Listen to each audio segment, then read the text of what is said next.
Remodelers and custom builders, we are going through the Remodeler Growth Framework, which is a framework that we've been using to scale remodeling and custom home building businesses. It is marketing and sales focused. We've just covered Attract and Convert, and now we are going to move on to Nurture. So in Attract, it was all about how do we get more of the right fit prospects to our website, to our brand. Convert was how do we make sure we capture as many leads as possible. Now, we talked about 96% of people are typically not ready to engage with you, meaning engage in the sales process yet. So that leaves 96% of people that are future buyers. And so that's why this stage is critical so that you can build trust and credibility, stay top of mind, keep that awareness with that prospect until they are ready to move into the sales process. So as we think about nurturing, we have a little framework that we can use, which is now, next, and always. So when somebody comes to your website and they download a lead magnet, and I'm just gonna put our little Convert funnel here as a reference point. So we have researching and ready. This is 4%. This is 96%. And we captured these people with a lead magnet. And so we're starting to get lots of leads into our email database, into our funnel, but they're not ready. And so what do we do with these people that say, download a cost guide on your website? So the first thing we can do, and this is going to be now, meaning basically, what are we doing within that first few minutes, hours, the first day? And so for these people, we want to respond. And we're going to break down what does that actually look like and what does that mean. And so when we respond, we want to acknowledge fast. And so this is the now goal. So we want to acknowledge fast. Hey, you downloaded something, I'm paying attention, I'm confirming, I'm reaching out, I'm getting back to you. We also have the opportunity to set some expectations. We can offer a clear next step. And so this can be an auto reply. It doesn't have to necessarily be, a call from you. In a perfect world, it might be. We're going to talk about what you can do from a sales perspective when we get to close, which is after nurture. But we're talking about nurture, so a lot of this is automated email.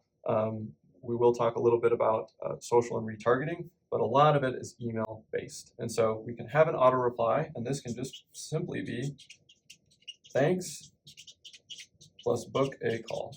So, hey, you downloaded our cost guide. Thanks so much. Here's the link to the PDF. If you ever want to access it, it's always here in your inbox.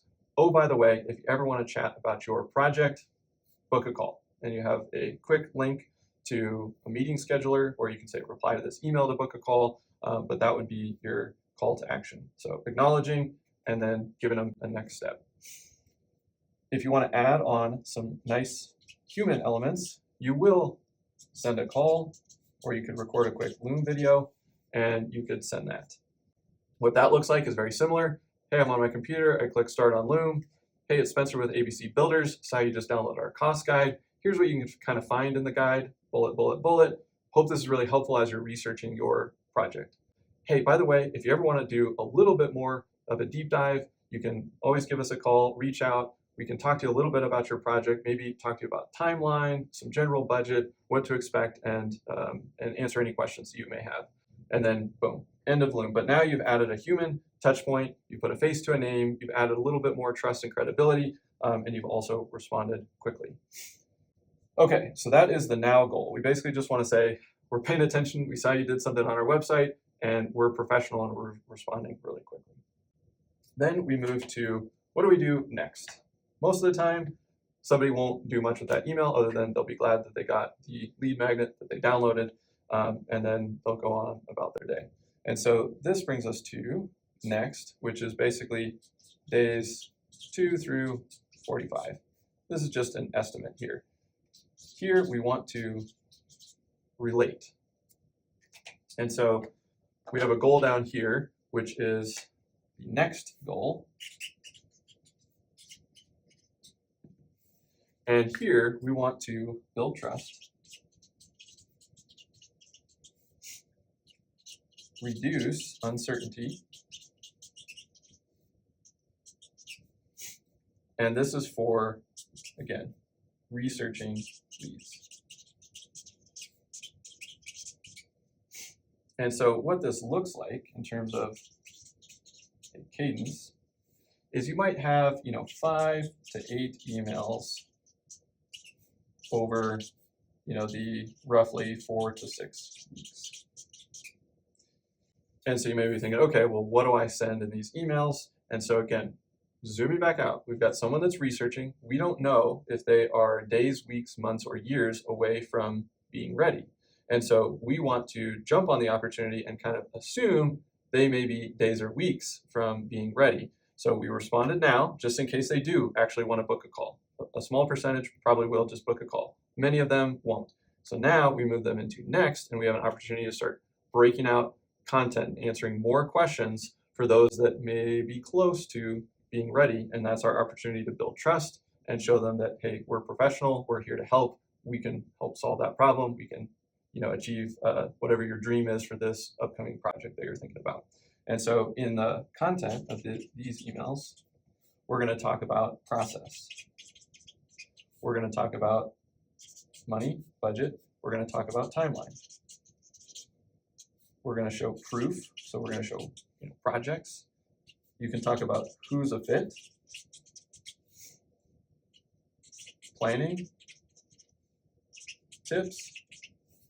And so over the course of these 5 to 8 emails, you can break all of these into chunks. And so the actual email itself can talk about the process, or if you have a process page or a process video, then you can link to that in the email. Hey, I know you downloaded the cost guide a couple of days ago. You may be wondering, what does the remodeling process look like? We actually have a video right here that I've linked to, and feel free to click on that, watch it. It should answer any questions you have about process. Budget, the next email. Hey, you may be wondering, what is a remodel going to cost? You've probably seen some wild transformations on HGTV.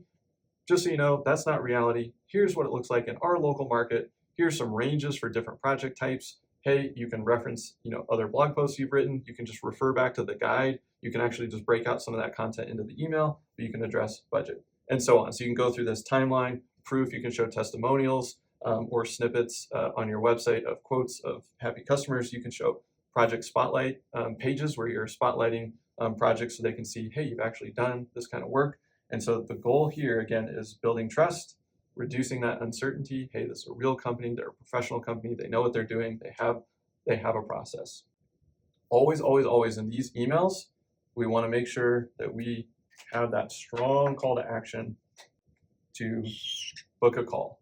And so the format of these emails is give first, and hey, we're always here if you want to chat, book a call. And so this is education, which is the give, and then the call to action, book a call.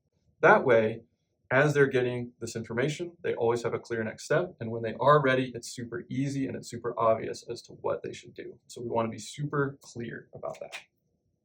And then we move to always, which is basically months 2 through infinity, forever.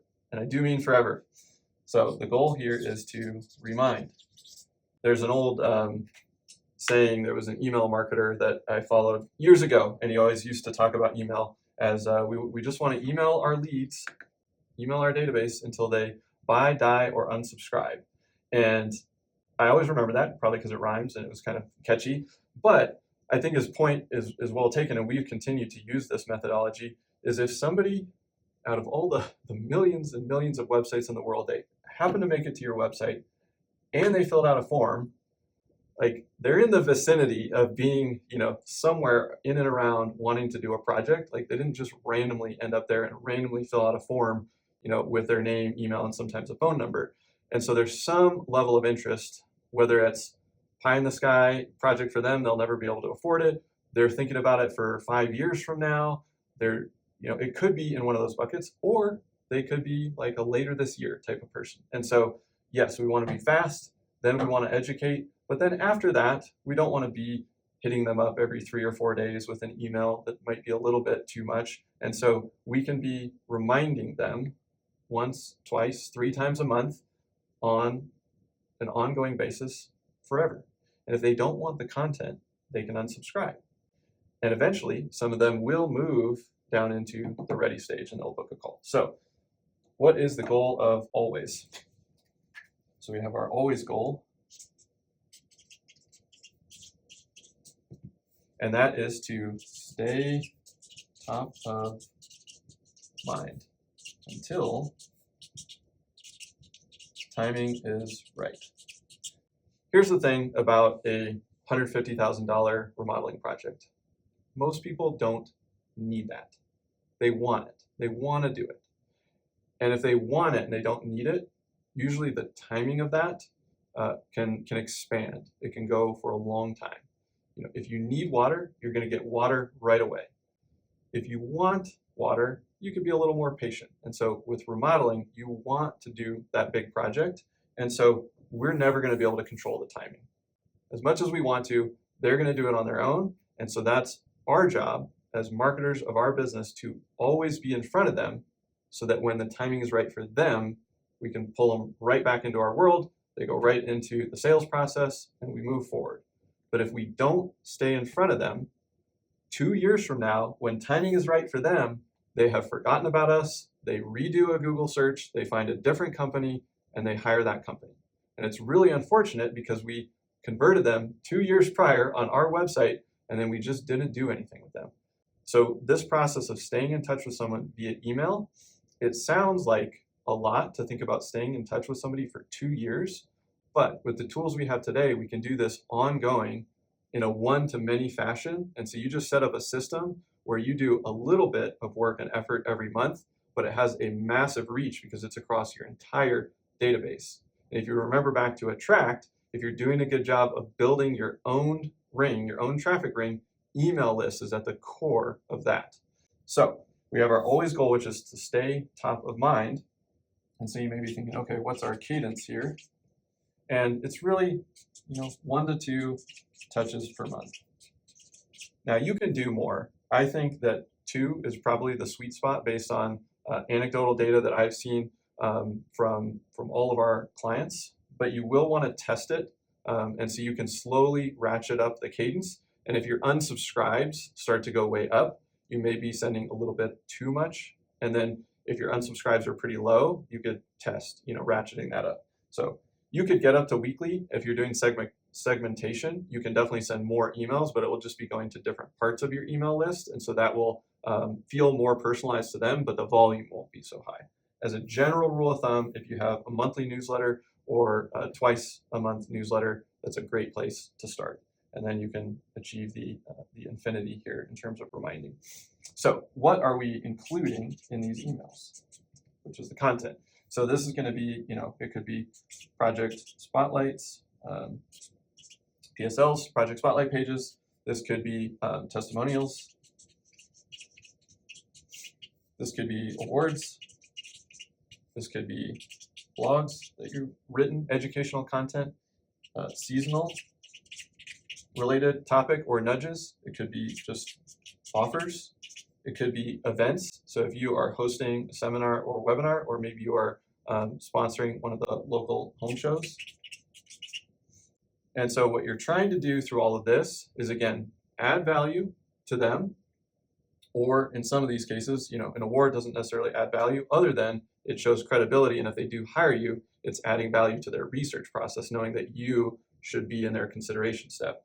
So we want to add value and stay in front and remind them, and always have your book a call to action in that. So giving content, giving helpful educational material. Oh, and by the way, we're always here if you ever want to chat about our project. And so it's the same philosophy here and here. We're just slowing the cadence down. Here was right away. Here they're getting 5 to 8 emails over 4 to 6 weeks. And then here they're getting 1, 2, or 3 touches per month indefinitely. And if we always give them this option to book a call, then we will start pulling more people down into this process, and they'll go right onto the on-ramp into the sales process. Okay, that's email. This is the bulk of what you can do. And if you just did this, this would take you super far in terms of the nurture bucket. But there are a couple of other things that are in the nurture category, and one of those is social media. Most people think of social media as, oh wow, this is going to generate me a ton of leads. It can, but only if you are posting daily or maybe even multiple times a day. You've got somebody actively managing it. They're tagging other accounts. They're trying to get comments. They're interacting with your audience. They're following local people. Then you can turn that into a lead gen channel if you build a really big following. If you're not willing to invest that level of time and effort, it's a great nurture channel. And so what this looks like is people are finding you from other channels. They're finding you on Google, they get back to your website. You ran an ad, they get back to your website. Then they're checking you out, and part of that research process, again up here, is they pop over to your Instagram, your social media accounts. And that's where they want to see, like, is this a viable business? Are they actively posting? Do they still exist? They're kind of just checking, like, is this company still around? And then if you pass that, then they want to look at, okay, can I see some behind the scenes? Can I see some real faces behind the company? Can I see some of the work they're doing? And so the cadence doesn't necessarily have to be super aggressive if you're just using it as a nurturing tool. It's a very powerful nurturing tool because, again, we're building credibility and we're building trust. But you don't necessarily need to be posting once a day to build credibility and trust. And so here, again, you could look at 1 to 5 times per week, and you'll be okay if you're just looking at it from a baseline of, I want to build trust and credibility. If you want to do more with social media in terms of, I hope this turns into a lead gen channel, you'll want to be on the higher end of this. You want to include lots of video content. And that is a whole nother thing that we can talk about in another video. But for this purpose, we want to just look at, hey, we're posting a little bit to make sure that we're filling our nurture bucket and we can build some credibility and trust. And so this, in terms of content, it's a lot of similar things that we've talked about through this, as well as through the attract pillar. But this can be, projects, behind the scenes. This can be, video walkthroughs. It can just be photos. It can be before and after. There's lots and lots of things that you can do to post here. You can do team member spotlights. And if you do a mix of this and you're posting once or twice a week, you can kind of just keep cycling through this list, and that will kind of check your box, so to speak, for nurture in the social media bucket. And so this is the big one. We've got email, we've got social media, and then our last one is going to be retarget. And so this is ads.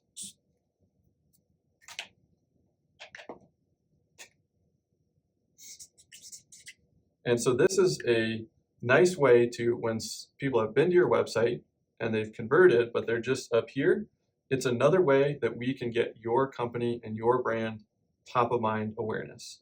And so the cool thing is if you zoom out and you think, okay, somebody hits your website today, they fill out a form. Now they're starting to get these emails. They popped over, they followed you on social media. Now when they hop on social media and they're scrolling, they see a little bit of your content there. And then we have these retargeting ads, and these are much cheaper than your ads that you're running to drive initial traffic. This is, I've already got this person on my website, I just want to bring them back. Now they're seeing your ads here. And so you end up having these 3 different touch points where you are really building that top of mind awareness for your brand and your company. So even if they're not clicking on them, these impressions are adding up as that person is seeing your company and your brand over and over and over again. And you can do this through Google. and you can do this through Meta. And so you can target people that are either on your email list, or you can target people that have just been to your website. And so this can actually be kind of a cool way for anyone that went to your website and didn't convert through either of these, we can bring them back and try to convert them again. And so we can cycle them back to pillar number 2, try to convert, then we've got them on the email list, and they can go through this process here. And again, this process, virtually free. You don't have to pay to send emails and get clicks on your emails. This you do have to pay. Ads you do have to pay. And so this, in terms of content, this can be similar. You can go back to a lead magnet where you're trying to convert them. You can go to a meeting, or you can simply pull them back to project spotlight pages. So I'll just do projects. You can pull them back to service pages. You can pull them back to maybe winning an award. And so it will depend. If you already have them on your email list, then you're probably optimizing for, I want to book a meeting. I want to get them to convert into that final stage when they're ready. If they've just been to your website and we don't know who they are and we're just retargeting them, then something like a cost guide is a great approach, because then we can bring them back to the website, convert them, and now they're on the email list. So to quickly review, nurture is all about what are we doing to build trust, credibility, and stay top of mind for all of these researching leads that have converted, but they're not ready to start a sales conversation. We want to build this relationship over time. And so when they are ready, when the timing is right for them, they will take the action to talk to you and get into the sales process. So we're going to use email, we're going to use social, we're going to layer in some retargeting so that you have that top of mind awareness with all of these prospects, and that you can convert more and more of them into the sales process over time.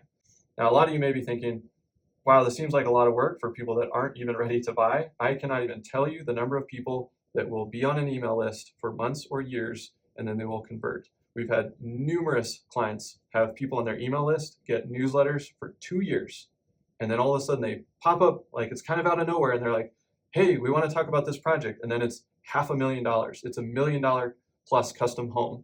And it's not that they weren't a good lead 2 years ago. They were just researching. They weren't ready. The timing wasn't right for them. But because we took the time to set up a system that nurtures and keeps all of these leads warm, engaged, when they're ready, boom, they're right into the sales process, and it's like, oh, wow, that was the easiest sale ever. And it's because we've been giving them all this educational content. They've been seeing our face. They've been seeing our company. They've seen all the testimonials. They've seen all the projects we've been doing.